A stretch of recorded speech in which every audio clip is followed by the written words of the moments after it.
This news is sponsored by Hope Hospital. Police के थप्पड़ से आहत एक व्यक्ति ने आत्महत्या कर ली है। यह घटना हुड़केश्वर थाने अंतर्गत घटी, जहां एक घटना की जानकारी देने वाले महेश राउत नामक व्यक्ति को किशोर शिराड़ और प्रवीण आलम नामक पुलिस चार्ले ने बस्ती के लोगों के सामने थप्पड़ मारे, जिसके बाद बस्ती के लोगों के सामने महेश की बेइज्जती हुई है, ऐसा महेश ने महसूस किया और आत्महत्या कर ली। जिसके बाद परिजनों ने आरोपी पुलिसकर्मी को निलंबित करने की मांग की है। नागपुर पुलिस का अगर आप फोन नहीं उठाओगे तो आपको रास्ते पर पीटेगी। ये कोई अचंभित करने वाली बात नहीं, ऐसा हुआ है और नागपुर पुलिस के अहंकार के कारण एक व्यक्ति की जान भी चली गई। जी हाँ, ये घटना न्यू सोमवारी क्वार्टर में घटी, जहां महेश राउत नाम के व्यक्ति ने पुलिस को किसी झगड़े की जानकारी दी। बाद में महेश ने मोबाइल चार्जिंग पर लगा दिया, जिससे पुलिसकर्मी का फोन महेश ने नहीं उठाया, जिससे गुस्साए पुलिसकर्मी ने महेश को बस्ती के लोगों के सामने 2-4 थप्पड़ मारे, जिसे महेश ने बस्ती के लोगों के सामने उसकी बेइज्जती हो गई ऐसा महसूस किया और सोमवार रात जहर पीकर आत्महत्या कर ली। सोमवार शाम महेश के घर के पास एक मां अपने बच्चे की पिटाई कर रही थी, जिसे देख किशोर ने बच्चे की मां को समझाने की कोशिश की, लेकिन बच्चे की मां नहीं मानी और बच्चे को पीटते रही। जिसके बाद महेश ने 100 नंबर पर फोन किया और अपना मोबाइल चार्जिंग पर लगाकर बाहर मां को समझाने के लिए गया। पुलिसकर्मी बस्ती पहुंचे, लेकिन सटीक जगह का पता न होने से पुलिस ने महेश को फोन किया, लेकिन महेश ने फोन नहीं उठाया। जब महेश ने फोन पर मिस कॉल देखा तो पुलिस को उसने फोन किया, जिसके बाद किशोर शिराड़ और प्रवीण आलम ये पुलिसकर्मी महेश के घर के पास आए और महेश को झूठी जानकारी देने के लिए उससे विवाद किया और बस्ती वालों के सामने महेश को 2-4 थप्पड़ मारे और चले गए। जिसके बाद बस्ती वालों के सामने हुई बेइज्जती महेश सह नहीं पाया और जहरीली दवा खाकर महेश ने आत्महत्या कर ली। पुलिसकर्मी किशोर शिराड़ पर इससे पहले भी शिकायतकर्ताओं के साथ मारपीट करने के आरोप लगे हैं। महेश राउत के घर वालों ने इस मामले में न्याय मिलने की मांग की है। एक्चुअली कल हमारे बाजू में एक मनोरुग्ण है, वो चिल्ला रहा था तो बाजू के भाई ने उसको मारा। तो उसको मारने के बाद इसको लगा अच्छा नहीं लगा, तो उसने 100 नंबर पे कॉल किया और 100 नंबर पे कॉल किया तो बाद में शाम को पुलिस वाले आए। एक्चुअली इसका मोबाइल घर के अंदर रखा था और ये वहाँ पे नहीं था मोबाइल के बाद, इसलिए वो मोबाइल उठा नहीं सका। उन्होंने फिर नंबर ट्रेस करके बाद में फिर से आए, वो इसका नाम वगैरह निकाल के नाम से इसको बुलाया, फिर ये गया तो पुलिस वाले ने मोबाइल क्यों नहीं उठाया इसलिए इसको मारा और सब बस्ती वालों के सामने यहाँ पे मारा। तो उसके वजह से वो डिप्रेस में गया। डिप्रेस में जाके रात को 2 बजे उसने सुसाइड किया। जैसा मैं ऑफिस से आने के बाद मुझे पता चला कि महेश के साथ कुछ ऐसा हुआ है करके, कि पेट्रोलिंग वाले कुछ पुलिस वाले आए थे, इन्होंने 100 नंबर पे कोई नंबर डायल किया था किसी मदद के लिए नंबर डायल किया था। तो वो आए तो उन्होंने जब इन्वेस्टिगेशन की है कि उसका मोबाइल चार्जिंग पे लगा था, तो उस वजह से नहीं क्या उन्होंने जब नंबर ट्रेस किए तो वो महेश का नंबर निकला। तो उन्होंने उसको पूछा कि भैया फ़ोन किया था क्या? तो बोले हाँ, बोले मैंने फ़ोन किया था बोले।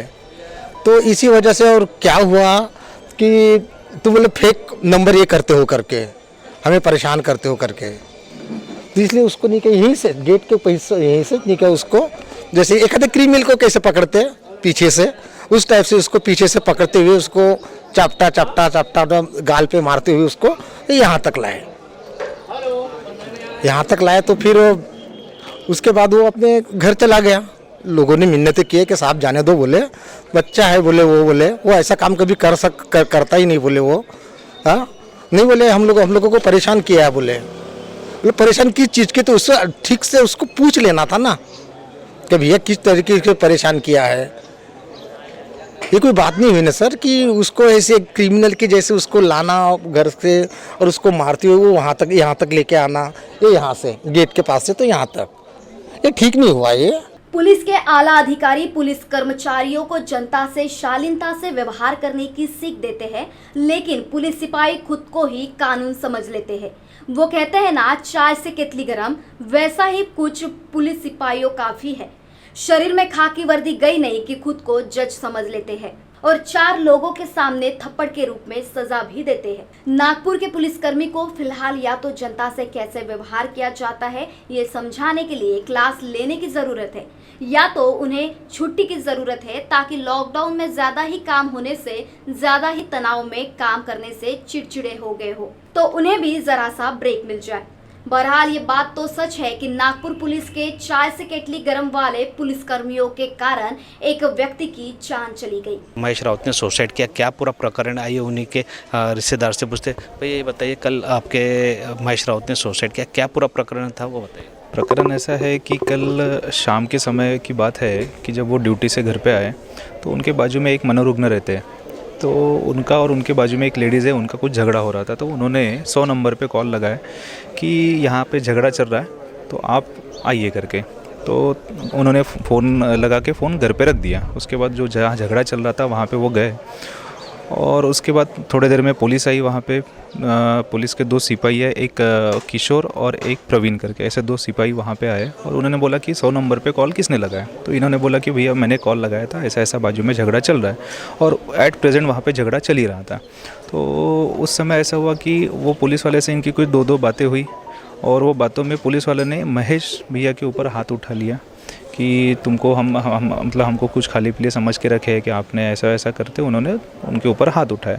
अब इतने घर के सामने जितने प्रत्याशी थे, जो लोग थे, सब देख रहे थे। अब इतने प्रतिष्ठित आदमी का अगर, क्योंकि उन्होंने कभी पुलिस स्टेशन देखा ना कुछ देखा कभी आज तक उन्होंने, तो उनको तो बुरा लगा वो चीज़ के लिए कि भैया ऐसा ऐसा हुआ। और घर पे वो फिर नर्वस माइंड में घर चले गए, खाना वाना खाया उन्होंने और रात के 2 बजे के समय वो हॉल में सोए थे। बाकी पूरी फैमिली अपने रूम में थी, बेडरूम में उनकी मिसेस वगैरह सब सोई थी।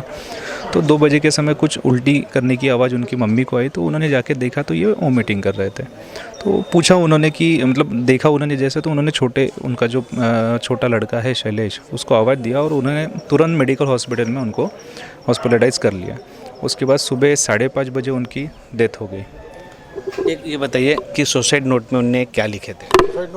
नोट लिखा नहीं उन्होंने सुसाइड, लेकिन जिस समय उन्होंने बात किया तो उन्होंने वही बताया कि मुझे डिपार्टमेंट के मतलब पुलिस वालों ने मुझे मारा, मेरी बदनामी हुई और उसकी वजह से मुझे अच्छा नहीं लग रहा, इसलिए मैंने ये सब चीज़ किया, ऐसा उन्होंने बताया।